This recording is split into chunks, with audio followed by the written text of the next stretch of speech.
Hello everyone and welcome to the session. So guys, we are back with another session for your concept of the day series. और आज से हम अपने UPSC सी set comprehension के passages को practice करना शुरू करेंगे guys.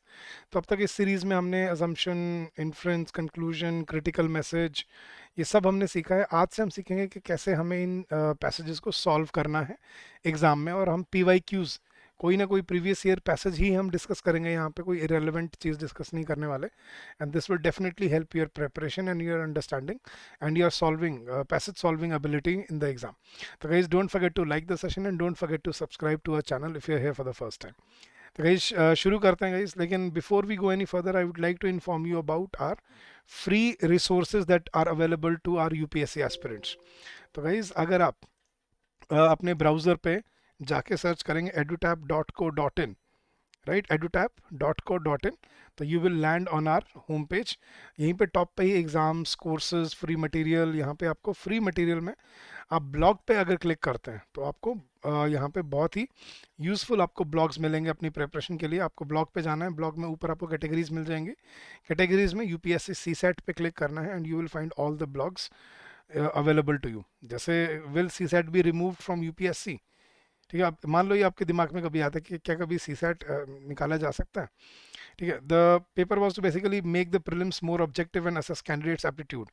However CSAT quickly became a subject of controversy because people are, students are saying that, there are bias, then there's uneven playing field, it's inclined towards quantitative aptitude. ये बहुत बच्चे बोलते हैं. फिर सी सेट को रिमूव करने के logic क्या है, तो आपको हर चीज़ इसमें आपको डिटेल में बताई गई है. जैसे फॉर एग्जांपल मार्किंग स्कीम क्या होती है, ठीक है. तो मार्किंग स्कीम, नेगेटिव मार्किंग क्या होते हैं, क्वालिफाइंग मार्क्स कितने हैं, टोटल मार्क्स कितने आते हैं, आपको सारी चीज़ें डिटेल में करके हमने आपको ब्रेकअप करके दिया हुआ है. So you can go check out these blogs and they are very very helpful for your preparation and they will definitely prove very useful for your for your clear mindset towards CSAT के कैसे इसको हमें prepare करना है. तो best books कौन सी हैं, previous year questions आपको दिए हुए हैं, डाउनलोडेबल पीडीएफ्स मिल जाएंगे आपको यहाँ पे. जैसे प्रीवियस ईयर क्वेश्चन में 2019 से सारे आपको पेपर और उनके सॉल्यूशन के यहाँ पे पीडीएफ लिंक्स मिल जाएंगे. किस पेपर से कितने क्वेश्चन आए हैं, किस सब्जेक्ट में कितने क्वेश्चन आए हैं, किस टॉपिक से कितने क्वेश्चन आए हैं, वो सब आपको हमने यहाँ ब्रेकअप करके दिया हुआ है. So go check it out and you this will definitely help you in the exam. चलो गाइज, तो ये तो था हमारे ब्लॉग मटेरियल. अब शुरू करते हैं गाइज अपना आज का सेशन. अगर आपको कभी इन सीरीज की, इन सेशंस की पीडीएफ चाहिए तो you can join a Telegram channel, the link for which has been given in the description of the video itself. तो गाइज सबसे पहले मैं आपको कुछ टिप्स देता हूँ कि आपको कॉम्प्रिहेंशन पैसेजेस जब सॉल्व करने हैं तो कैसे उनको अप्रोच करना है. सबसे पहले read the passage once and get the hold of the relevant theme. कि पहले पैसेज पढ़ो और रेलिवेंट जो थीम है पैसेज की उसको समझने की कोशिश करो. Now go through the answers जो आपको ऑप्शन दिए हुए हैं, जो क्वेश्चन ने डिमांड किया हुआ है उस बेसिस पे, and eliminate the inaccurate ones जो लॉजिकल बेसिस पे, कोहेरेंस बेसिस पे, एक्सट्रीमिटी बेसिस पे आपको इनएक्यूरेट लगते हैं, उनको एलिमिनेट कर दो. जैसे चार में से आपको एक या दो ऑप्शन ऐसा लगे कि ये तो ठीक हो ही नहीं सकता, उनको एलिमिनेट करके with the shortlisted answers at hand, read through the passage again and correlate the degree of accuracy with the passage to identify the answers. कि जो आपके ऑप्शन बचे उनमें अगर आपको ये लगता है कि मुझे दोबारा देखना है तो एक बार पैसेज को दोबारा रीड कर लो और देखो कि कौन सी जो ऑप्शन है वो बिल्कुल क्लियरली मेंशन्ड है और जो पैसेज कहना भी चाह रहा है. When trying to spot the answers, more importantly, shut off your direct opinions and prejudices on the topic if any. अपनी तरफ से कोई इनपुट मत सोचना. जो पैसेज में गिवन है सिर्फ उसी को ध्यान में रख के आपको पैसेज को आंसर करना होता है. तो अपने ओपिनियंस और अपने प्रेजुडिसेस वहाँ पे आपको नहीं यूज़ करने इस एग्जाम में. You have to only look at the premises of the passage and if you are in doubt extend the given passage with the option you choose from. This way you can figure out which option adepts into the story well. क्या मतलब आप उसी option में जो passage है उसमें अपना option को ऐड ऑन करके देखो और देखो कि क्या इसमें इसके अकॉर्डिंग ये फिट बैठेगा, ये सही होगा, इसका आउटकम सही निकलेगा, या जो डिजायर्ड रिजल्ट है क्या वही मिलेगा हमें. तो ये चीज़ अगर आपको उसमें सही बैठते हैं तो that would be the right answer. मैं आपको आज जब सॉल्व करके दिखाऊंगा कि इन पैसेज को जब आपको अप्रोच करना है तो आपको कैसे इनको सॉल्व करना है, कैसे आपने इनमें अपने आंसर्स ढूंढने हैं. ठीक है. तो ये गाइस प्रीवियस ईयर पैसेजेस ही हैं जो हम यहाँ पे डिस्कस कर रहे हैं और हम देखते हैं कि करके हमें यहाँ पे क्या क्वेश्चन ने डिमांड किया है और क्या हमें यहाँ पे ढूंढना था। तो पहला क्वेश्चन है गाइस आपका इन्फ्रेंस के ऊपर, उसने इन्फ्रेंस पूछा हमें, और आज हम करने वाले हैं लेवल वन पैसेजेस। अब लेवल वन पैसेजेस क्या होते हैं बेसिकली, जब आपको एक पैसेज के ऊपर एक ही क्वेश्चन दिया होता है उसको बोलते हैं लेवल वन पैसेज। ठीक है, जब एक पैसेज पे आपको दो क्वेश्चन मिल जाते हैं तो उनको बोलते हैं लेवल टू पैसेजेस। तो लेवल वन और लेवल टू, ये आजकल आपको ये दो तरह के ही पैसेजेस मिलते हैं एग्जाम में। पहले लेवल थ्री भी आते थे, लेकिन अब लेवल थ्री पैसेजेस नहीं देखने को मिल रहे पिछले कुछ सालों से। तो वी कैन एंटिसिपेट शायद आगे वाले सालों में भी आपको लेवल वन और लेवल टू पैसेजेस ही मिलेंगे, लेवल थ्री पैसेजेस शायद अब नहीं मिलेंगे। तो चलो गाइज, हमें एक इन्फ्रेंस ढूंढना था, तो पैसेज पढ़ते हैं। Global population was around 1.6 billion in 1990. Today it is around 7.2 billion. मतलब 20 सालों में, 30 सालों में ये 6-7 टाइम्स मतलब ग्रो कर चुकी है। जो कहना चाह रहा है कि global population was 1.6 billion in 1990, today it is 7.2 billion and growing. Recent estimates on population growth predict a global population of 9.6 billion in 2050 and 10.9 billion in 2100. तो इतनी ज़्यादा ग्रो करने वाली है इसी सेंचुरी में अपनी पॉपुलेशन।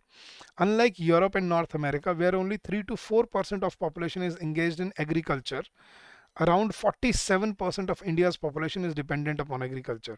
कि जहाँ पे यूरोप और नॉर्थ अमेरिकन कंट्रीज में जहाँ सिर्फ 3 से 4% लोग एग्रीकल्चर पे डिपेंडेंट है, इंडिया में 47% लोग एग्रीकल्चर पे डिपेंडेंट है। Even if India continues to do well in service sector and the manufacturing sector picks up, कि चाहे बेशक आने वाले सालों में इंडिया सर्विस सेक्टर में और अच्छा करे और मैन्युफैक्चरिंग सेक्टर और पिकअप कर जाए, मतलब अच्छा हो जाए, it is expected that around 2030, when India overtakes China as the world's most populous country, nearly 42% of India's population will still be predominantly dependent on agriculture.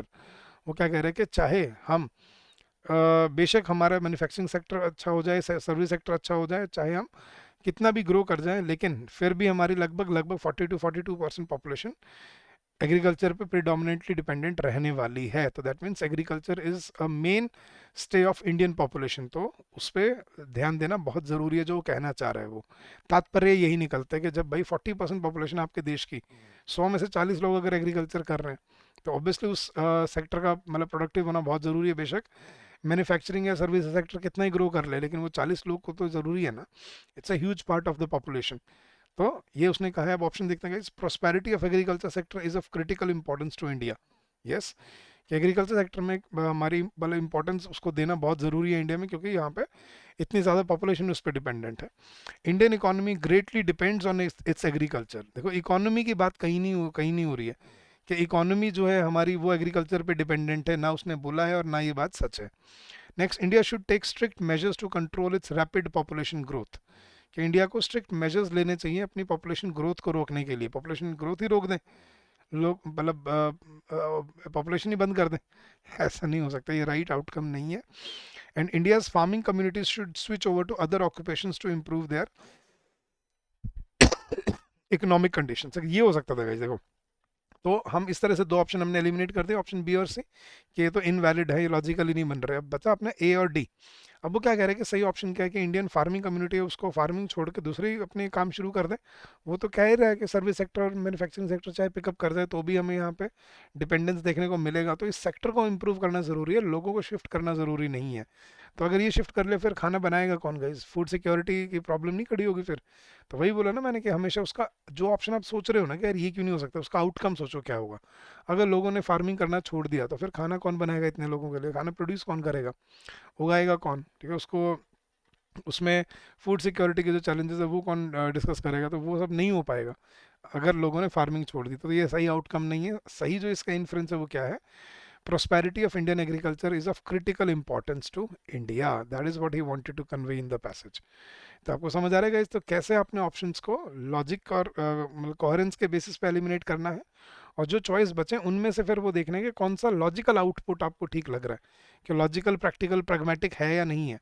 तभी तो वो बोल रहे हैं ना, most logical and rational inference क्या बन रहा है इसमें। आप कह देने से कि यार किसानों को किसानी खेती ना करने दो, that doesn't make any sense. कि आप किसी का मतलब जमा जमाया काम आप खत्म करवा रहे हो और बोल रहे हो कि भाई दूसरा काम शुरू कर दो, फिर खाना कौन पकाएगा यार? तो it doesn't work that way. चलो गाइस एक और पैसेज करके देखते हैं। अब उसने कॉरलरी पूछा, गाइस कॉरलरी और इन्फ्रेंस एक ही चीज़ होती है, ठीक है। अलॉजिकल की फैक्ट ऑफ द पैसेज, उसको हम कॉरलरी या इन्फ्रेंस बोलते हैं। तो देखते हैं गाइस, पढ़ते हैं और इसमें क्या कह रहा है पैसेज वो देखते हैं अभी। Many pathogens that cause food born illness, खाने से जो डिजीज पैदा होती हैं, आर अननोन। तो बहुत सारे ऐसे जर्म्स हैं, पैथोजेंस हैं जो खाने में जो बीमारियां पैदा करते हैं, उनका हमें पता भी नहीं है। So many pathogens that cause food borne illnesses are unknown. Food contamination can occur at any stage from farm to plate, के फूड की कंटेमिनेशन कहीं पे भी हो सकती है, खेतों में भी हो सकती है और चाहे वो घर पे आए खाना तब भी हो सकती है। Since most cases of food poisoning go unreported, the true extent of global foodborne illnesses is unknown। क्योंकि फूड पॉइजनिंग के ज़्यादा केस रिपोर्ट होते नहीं है, तो ये हमें पता ही नहीं है कि फूड बॉर्न इलनेसेस की एक्सटेंट है कितनी। Improvements in international monitoring have led to greater public awareness, कि भाई इंटरनेशनल मॉनिटरिंग की वजह से, ठीक है, पब्लिक अवेयरनेस बड़ी ज़रूर है। Yet the rapid globalisation of food production increases consumers vulnerability by making food harder to regulate and trace. लेकिन जैसे जैसे ग्लोबलाइजेशन हुआ है और फूड प्रोडक्शन, फूड प्रोसेसिंग शुरू हो गई, तो कंज्यूमर्स जो हैं वो खतरे में आ गए हैं, क्योंकि अब खाने को रेगुलेट करना और ट्रेस करना बड़ा मुश्किल हो जाता है, क्योंकि दूर दराज से खाना आता है। We have the world on our plates, says an official of WHO। World Health Organisation के ऑफिशियल क्या कह रहे हैं कि भाई दुनिया हमारी प्लेट में रखी है, आज हम जहाँ से जो चाहे वो खा सकते हैं। लेकिन प्रॉब्लम क्या है, जितना दूर से जैसा खाना प्रोसेस होकर आएगा उसमें क्या क्या बीमारियाँ होंगी वो हमें नहीं पता। तो what is the logical corollary, with more options for food come more risks, कि जितने ज़्यादा फूड के ऑप्शन होंगे उतना ही ज़्यादा रिस्क भी बढ़ेंगे, सच्चाई बात है। जितना आप उसको फूड प्रोसेसिंग में आ जाओगे, प्रिजर्वेटिव डालोगे, ठीक है, उसको उतना ही रेगुलेट करना, ट्रेस करना मुश्किल हो जाएगा, तो दैट बिकम्स अ प्रॉब्लम। तो ये ठीक था option. Food processing is the source of all food ball illnesses, कि सारी बीमारियों की जड़ फूड प्रोसेसिंग है, ये कहीं नहीं कहा उसने, और ये एक्सट्रीम ऑप्शन होते हैं guys. Next, we should depend on locally food produced only, कि सिर्फ जो लोकली प्रोड्यूस्ड फूड है सिर्फ उसी पे डिपेंड होना चाहिए हमें। फिर यार, फिर ये फिर वो सारा फिर पर्पस ही क्या हुआ, फिर तो दुनिया में फिर ये सब ट्रेड और ये सब खत्म ही हो जाएगा, राइट। तो ये भी एक्सट्रीम ऑप्शन है, ये भी ठीक नहीं है, वैलिड ऑप्शन नहीं है। Globalisation of food production should be curtailed, ये हो सकता था कि ए और डी में बन सकते थे, कि फूड प्रोडक्शन की ग्लोबलाइजेशन को कम कर देना चाहिए। क्या ये कहना चाह रहे हैं वो? ये तो वो इसका सॉल्यूशन बताने की कोशिश कर रहा है, लेकिन अगर ग्लोबलाइजेशन ऑफ फूड ही होगा तो फिर सारा मतलब वही, फिर तो हर चीज़ की ग्लोबलाइजेशन खत्म कर दो यार, फिर तो लोकली प्रोड्यूस ही करो सब कुछ, नहीं। लेकिन वो क्या कह रहे हैं कि हमें इसको ध्यान रखना पड़ेगा कि भाई जितना खाना डाइवर्सिफाई हो रहा है उतने ही ज़्यादा रिस्क भी क्रिएट होते हैं। तो option A was the right answer, with more options for food come more risk. जितने ज़्यादा फूड के ऑप्शंस होंगे उतने ही ज़्यादा रिस्क बढ़ेंगे आपके पास। क्यों? क्योंकि उसमें आपको ट्रेस करना, रेगुलेट करना, ग्लोबलाइजेशन ऑफ फूड की वजह से, फूड प्रोसेसिंग की वजह से ये सारी बीमारियां, प्रॉब्लम्स खड़ी होती हैं और इनको ट्रेस करना बड़ा मुश्किल हो जाता है, ठीक है। तो करना क्या चाहिए वो इसका कंक्लूजन हो सकता था, लेकिन कॉरोलरी नहीं। कॉरोलरी तो है क्या की लॉजिकल की फैक्ट है जो पैसेज में मेंशन्ड है। तो that's why option A was the right answer. तो गाइज ऐसे हम इन पैसेजेस को सॉल्व करते हैं अपने एग्जाम में, और इनको ऐसे अप्रोच करना होता है, और इनको बड़े ही तरीके से, बड़े ही मतलब कायदे से इनको सॉल्व किया जाता है, bye eliminating the options first. तो आई होप आपको अब ये सेशन हेल्प करेंगे आपकी प्रिपरेशन में, आपको समझने में कि कैसे आपको आगे चल के इसका ध्यान रखना है। अब कहीं एक दो सेशन होने दो, उसके बाद मैं आपको होमवर्क पैसेजेस भी दिया करूंगा कि आपको ये पैसेज होमवर्क से ट्राई करना है, और इसका आंसर मुझे आपने इस वीडियो के कमेंट सेक्शन में देना है, तो वो भी मैं करूंगा शुरू। बट एक बार थोड़ा सा एक हैबिट बन जाए सॉल्व करने की, हमारी थोड़ा बेस बन जाए, then we will jump to that, ठीक है। तो that was it for today session guys. अगर आपको ये सारे सेशंस ऐसे ही रिकॉर्डेड फॉर्म में चाहिए डे 1 पे अवेलेबल, ताकि आप अपनी तैयारी शुरू कर सको विद अ स्ट्रीमलाइन प्रोसेस, तो you can join our comprehensive course. इस कोर्स में आपको डे 1 पे सारी concept classes along with PDFs मिल जाते हैं। इसमें प्रैक्टिस के लिए सेक्शनल टेस्ट हैं और फुल लेंथ टेस्ट भी हैं।